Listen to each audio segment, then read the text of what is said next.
Well, we've been watching the collapse of California happening for decades, and now we're seeing, in many ways, the culmination of that collapse, collapsing under the weight of the bureaucracy, incompetence, maybe communist leaders that run California. But what about Hollywood? What about the film industry? When you travel through Hollywood and you take tours and you want to see the Hollywood Walk of Fame and you want to get a studio tour, you think maybe as a tourist that all of these incredible films are being filmed in Hollywood, right? After all, the industry grew out of Hollywood. All of the films you go see, Mission Impossible, everything else, right? It's all in Hollywood.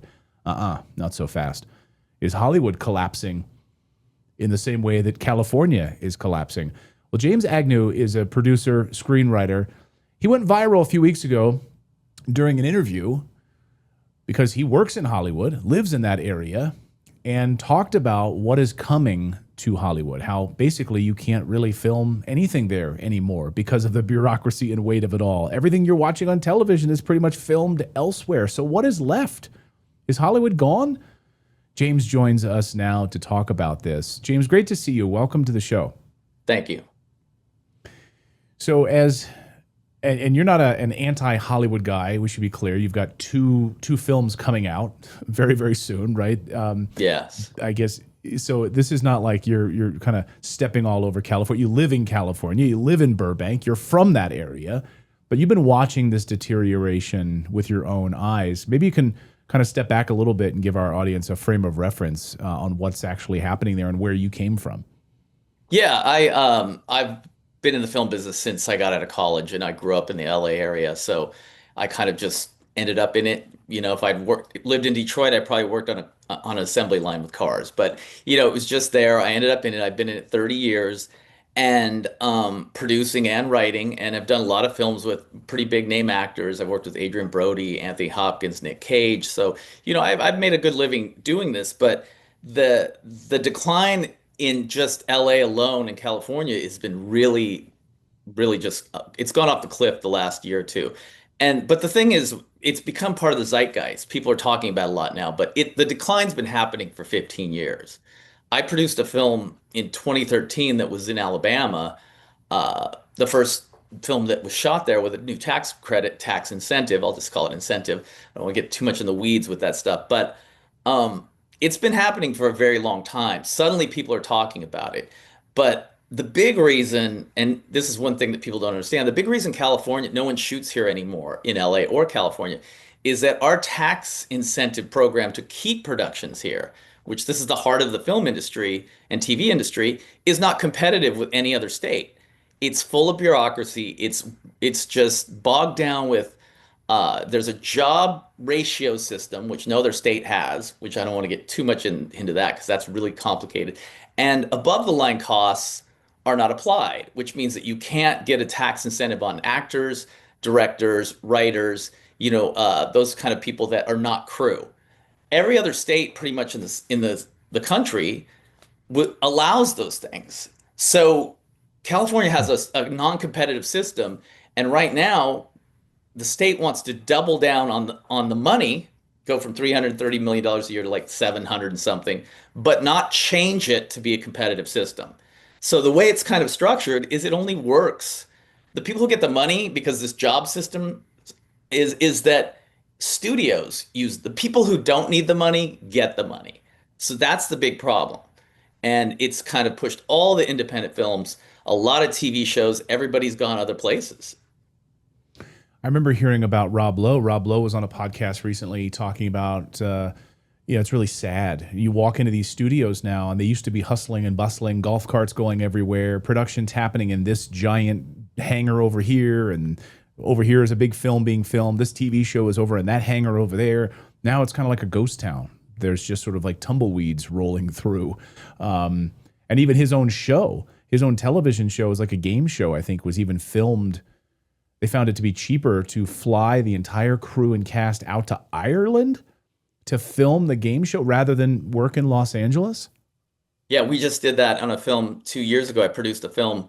We flew the entire crew to Kentucky because to fly 40, 50 people to Kentucky, put them in a hotel room, keep them there for 2 months, pay for all their per diem and everything was cheaper than shooting in LA because you get 30% tax incentive from the state everything's cheaper. I'll give you one example. We rented a courthouse for the film, and it cost $200 to use the parking lot, and they gave us the courthouse for free. In LA, that would cost you $50,000 a day, if not more. Plus, on top of it, all the bureaucracy, all the you'd have to, hire tons of security. You'd have to block off streets. Places like Kentucky, I've done films in Kentucky, Mississippi, Alabama. They're just like, sure, go do that. It comes down to like them having enthusiasm about it and being business friendly. Where in LA, it's not business friendly. Everybody, has their hands out. Everybody wants to, if you try to like rent a bodega and you make a deal for $5,000 the morning you show up because everybody kind of knows the system, they'll say, well, we want 20,000. So you either have to move your entire crew somewhere else in like 10 minutes and find another location or make a deal with them and pay them more money. So it's just a culmination of all these things, that have just kind of spiraled, and it's gotten to where I don't know if anybody's going to shoot in LA anymore. I think Rob Lowe's correct. It's a ghost town. I mean, a lot of people talk about the bureaucracy in California. I have a family, of course, in California, and it's absolutely brutal for business owners. The layers and layers of regulations and bureaucracies make it almost impossible. And I know that he wants to sell one of his businesses off because it's too onerous. So here you actually have actual real world examples, concrete examples of, because a lot of people throw around, oh, California bureaucracy, all the regulations, but here you can actually look at how these incentives and tax rebates are affecting the film industry, and they're just moving out. Could you be more specific exactly how, like, if I'm a filmmaker, I've written a film, I've got my producers all together, we're ready to kind of put this, scout locations, what would I be considering, and why would California just completely fall off the map immediately as a choice? Well, yeah, okay. Let's just use a test example of, like, let's say you're going to spend $2 million, make a small film. If you made a small film in California for $2 million, you don't, more than likely, you're not going to qualify for any of those tax incentives. And if you do, it'll be a fraction of what you could get somewhere else.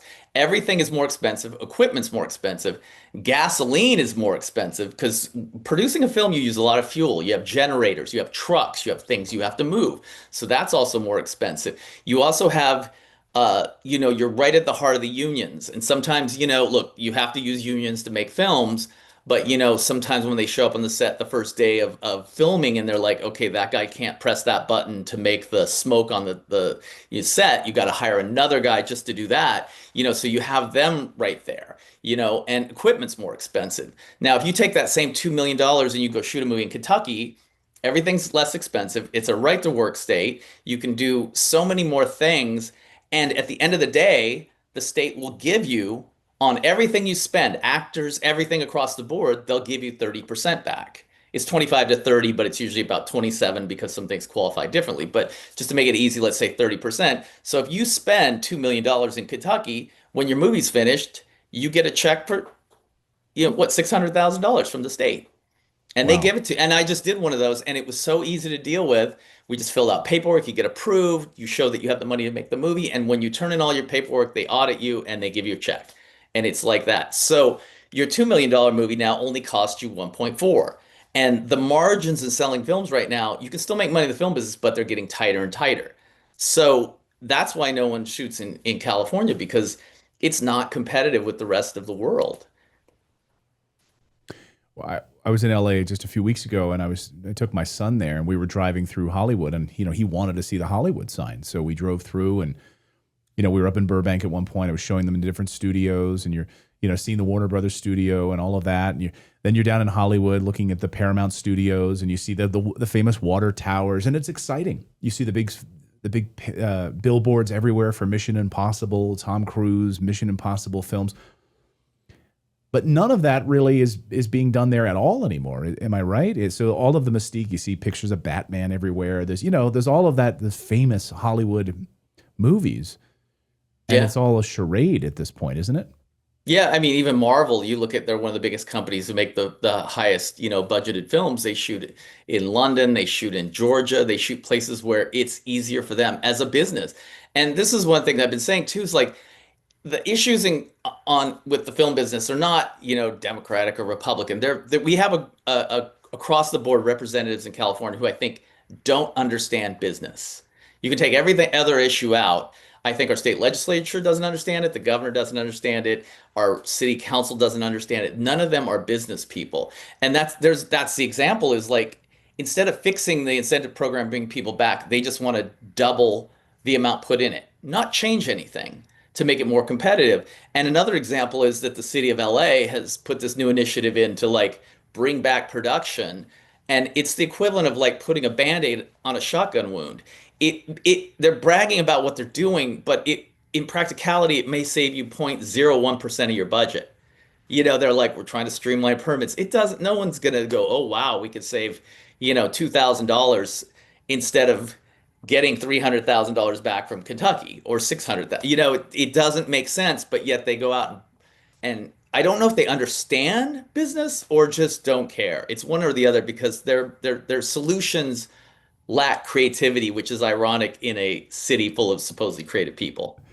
Right. It's supposed to be the most creative city in America, right? Or the world, arguably. And now it's crumbling. Yeah, that's what I was going to ask you. I mean, are they even aware that they are literally destroying this massive industry, which, gave rise to Hollywood, gave rise to Los Angeles, gave rise to, all of these other companies, these satellite companies that have moved in to support the film industry.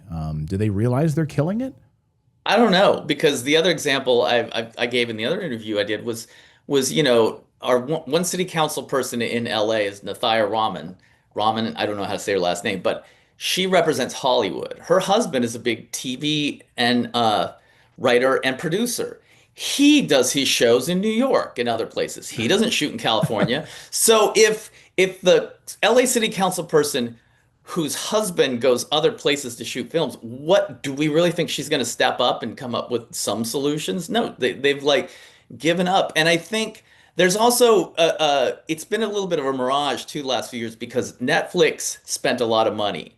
They've kind of pulled back because let me just take one step back. I went to Netflix a few years ago to pitch a TV show, and I went with a producer, and I don't know if you've ever been to Netflix lobby, but it's glorious. It's this crazy building and lobby. And I said to him, I go, I can't believe how much money they spend on the lobby. This is nuts. Because we had just been to like studios where they stick you in a bungalow from, 1920s to pitch the show. So we're in there. He Yeah. said, don't think of Netflix as entertainment. They're a tech company and they're trying to get market share. And this was about 2016, 17. And I think what happened is, and we've seen it, Disney tried to create a streamer, Paramount tried to create a streamer. Everybody tried to fight with Netflix. And so for a few years, the money hose was on. So it kind of masked the problems in LA because people were just throwing money at things because they didn't care. They were trying to get market share. Netflix came out on top and Amazon and everybody else is, Paramount Plus is being sold. Warner Brothers is, chopping up their divisions. So that's gone. So now that kind of all just made it more of a barren place where there's even less going on because now Netflix just does things that they make a lot of shows, but they're doing it at their pace. They're not trying to get market share against 10 other competitors. So that kind of masked a lot of the problems for the last 5 or 6 years. Now the money hose is That's turned fa- off. It's a different thing. That's fascinating. So yeah, because a lot of the Netflix shows, if you think about it, like Stranger Things or otherwise, I mean, they're not filmed in Los Angeles, right? I mean, they're filmed No. in various other locations. So, and they were throwing so much money at this, and so was Apple. Apple with their streaming platform, and man, it was all kinds of money flowing, and they were chomping at the bit, to get as Yeah. many things as they possibly could get produced. So why do you think the money hose has been turned off?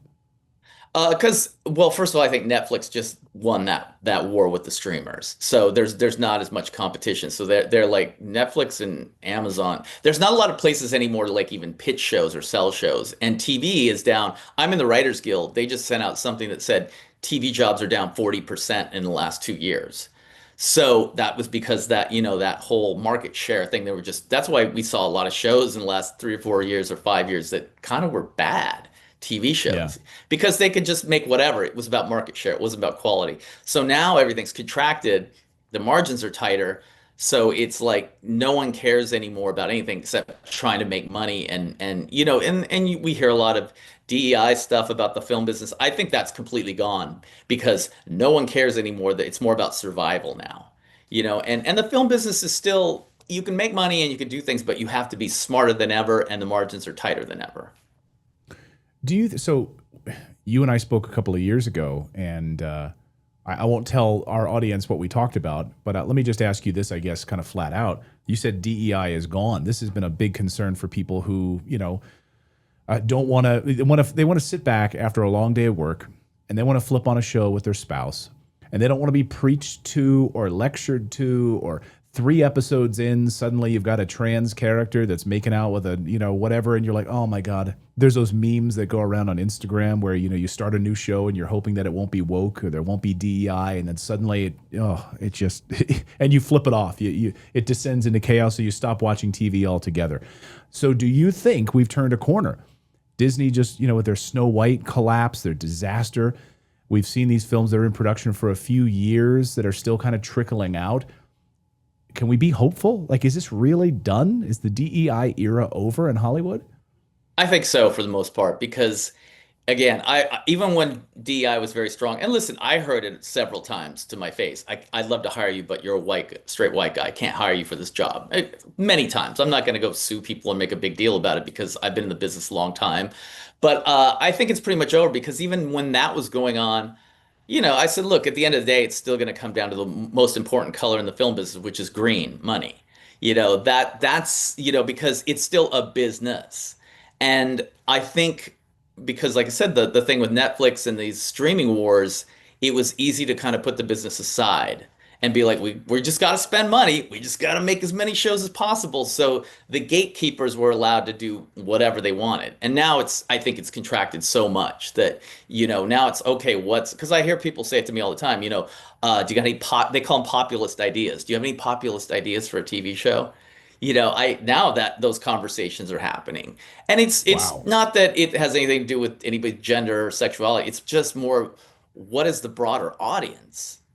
Right. And so that's a big part of it because it's still at the end of the day, it's supposed to be entertainment. You want to create something Right. that the most amount of people like. If you want to do something very niche, which is what art is about too, you do something that you don't spend tons and tons of money to do it. You do it very small and be like, here's my art house film. So that's amazing. So you were told flat out to your face, I'd love to hire you. You're a great screenwriter, but you're white. I can't do that. And under basically our DEI umbrella, I've got to find a person of color or some sort of a gender identity or some sort of a political statement to hire somebody. And they would hire Yeah. this person. Would you say that didn't matter what color of the skin they were probably far less competent than you? And then would they end up having to like spend double the amount of money to come in and fix the problem later? Like, oh, we got to bring the white guy back in. Even though we don't want to bring that white guy back in, let's bring him back in to fix the crappy job that this other person did over here. This brown person just doesn't matter what color the skin is. That person's just not competent, right? Yeah, that happened quite a bit. The thing is, I'm very lucky that most of my career I've written feature films. It's not as prevalent in features because when you put it together a movie, it's kind of like starting your own business. You do a lot of sweat equity, writing the script, putting it together. Even at a studio level, you have to do a lot of work. So that's almost like starting a small business. But when you work in TV, TV is corporate. You're hired by Apple. You're hired by HBO. You're hired by ABC. So those were the places that had those kind of things. Like my old agent said one time, I had sold a TV show to ABC and written a few pilots and had a name in TV. And then 2016, 2017, I asked him, I was like, well, maybe I could staff a job. TV's exploding. I can't get you on a show. You're a straight white guy. He said straight to my face. But he didn't mean it in a bad way. He's like, we're in an uphill battle.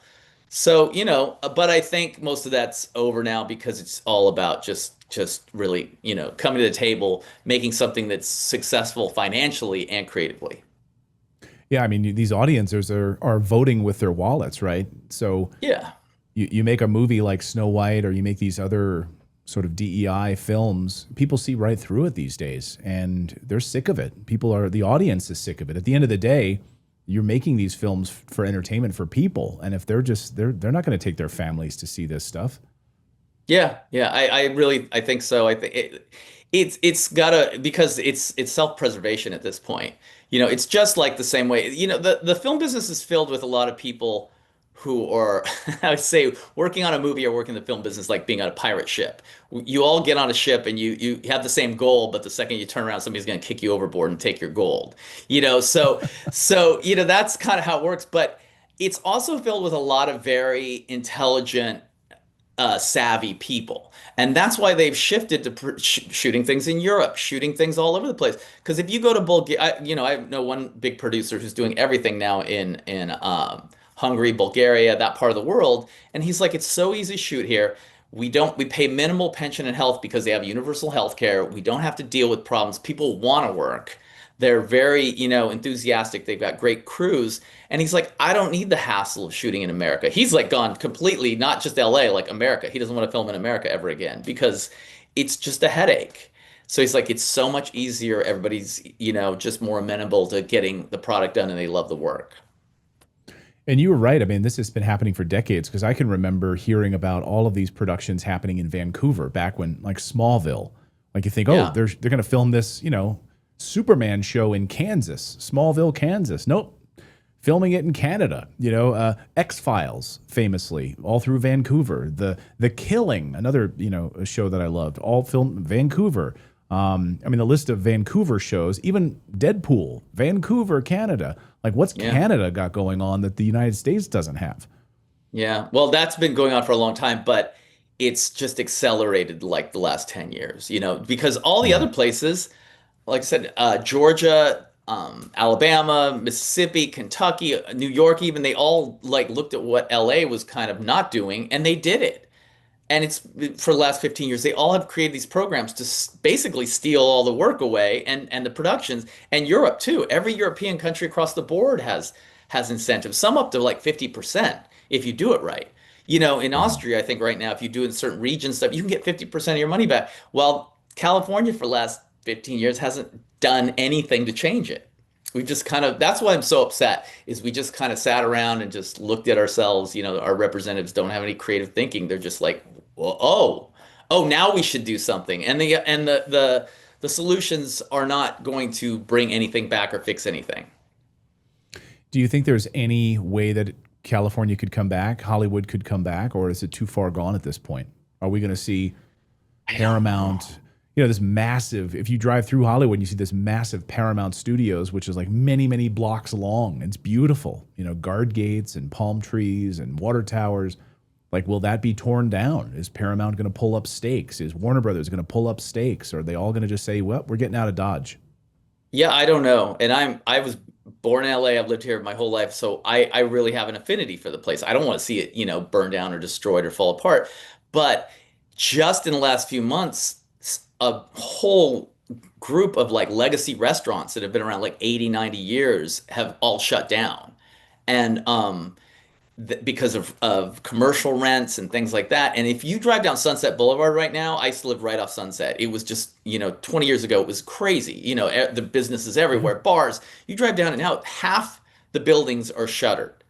The businesses, the bars, the restaurants, half of them, there's nothing there. Wow. They're just closed and they've been closed for years.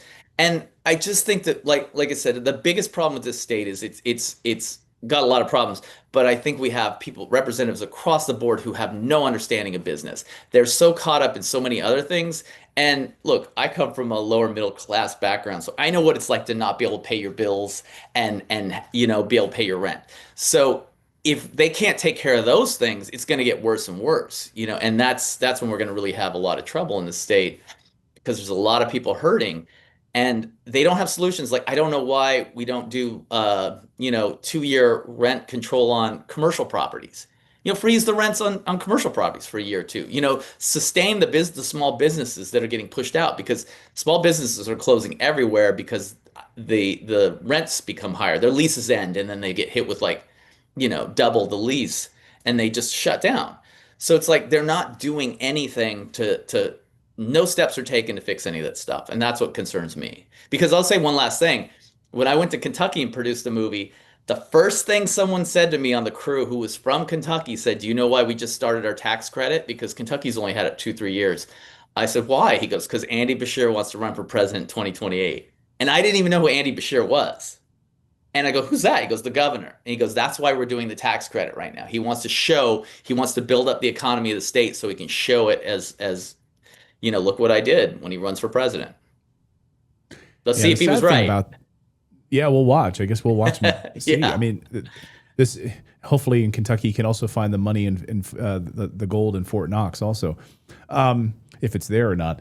The sad thing is to me is that I hate this stuff because it's self-inflicted. It's like a self-inflicted gunshot wound. It's not like there's not like there was a big tsunami, a natural disaster that hit Los Angeles and we have to rebuild the movie industry and everyone had to film, or like Hurricane Katrina, everyone had to leave because of a natural disaster. This is all self-inflicted, right? I mean, it's bureaucracy, it's the legislature that self-inflicted this wound on themselves, and we're seeing now the fruits of that. It's really disgusting.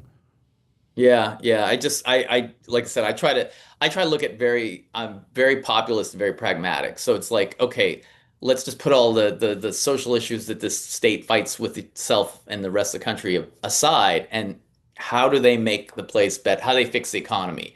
And apparently our gas is going up another 80 cents in a few weeks, things like that. So it's like, I don't know. And everywhere you go, it's so expensive for everything. I don't know about the rest of the country, but it's just groceries are expensive. Gas is expensive. You pay tons in taxes. And I don't think people mind as much paying taxes if they get something for it, but it's just diminished returns. Here's the thing I've been asking people for last year. I say to everybody I know who's been in California a long time, I go, tell me one thing, just one thing that's better now than it was 5 years ago, 10 years ago, 20 years ago. And everyone's stumped. No one can ever think of one thing that's better in California than it was before. Yeah. Yeah. Crime, housing costs, gasoline prices. Yeah. I'd be stumped too. And I lived there. Yeah. I lived there right after college. I lived in Los Angeles, and just to go back and see how different it is, it was really eye opening, to be honest with you. Really troubling. Tent cities, Yeah.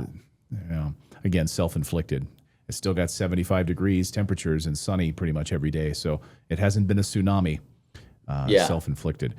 James, where can people see your work? So you're still working and doing great work. Where can people actually watch some of your films, or what's coming out? What have you got down in the pipeline Good thing. I'm that you glad you can asked. talk about? I think it's on June 27th. I wrote and produced a movie with Josh Duhamel and Greg Kinnear called Off the Grid that will be available on video on demand on June 27th in about 3 weeks, 2 weeks now. Awesome. Yeah, it's a fun film action film that we shot in Mississippi. What a surprise.